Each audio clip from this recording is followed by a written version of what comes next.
Hi friends, ఈరోజు నేను mutton పులుసు ఎలా చేయాలో చూపించిపోతున్నా. ముందుగా ఒక హాఫ్ కేజీ మటన్ తీసుకొని శుభ్రంగా కడిగి పెట్టుకోవాలి. తర్వాత స్టవ్ వెలిగించుకొని బాండీ పెట్టుకొని అందులో ఆయిల్ యాడ్ చేసుకొని సన్నగా కట్ చేసి పెట్టుకున్న ఆనియన్స్, అలానే పుదీనా, 2-3 పచ్చిమిర్చి, ఫ్రెష్గా దంచి పెట్టుకున్న అల్లం వెల్లుల్లి పేస్ట్ని వేసుకోవాలి. ఇది పచ్చివాసన పోయేదాకా ఫ్రై చేసుకొని కొంచెం కరివేపాకు అలానే పసుపుని యాడ్ చేసుకోవాలి.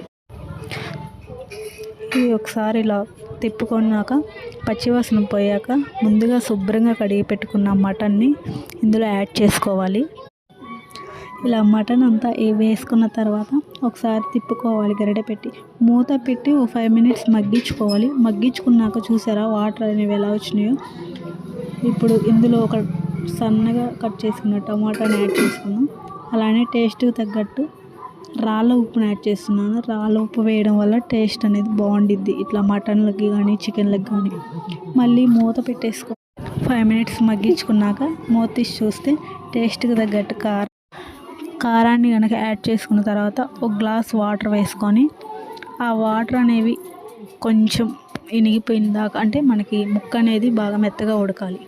చూసారు కదా, ఇలా ఉడికిన తర్వాత ఇందులోకి ధనియాల పొడి అలాగే మటన్ మసాలాను యాడ్ చేసుకోవాలి. మటన్ మసాలా యాడ్ చేసుకున్న తర్వాత ఒకసారి తిప్పేసుకున్నాక చూసారు కదా పులుసు అనేది ఎలా వచ్చింది. పులుసు అన్నంలోకి చపాతీలోకి అలా బాగుంటుంది.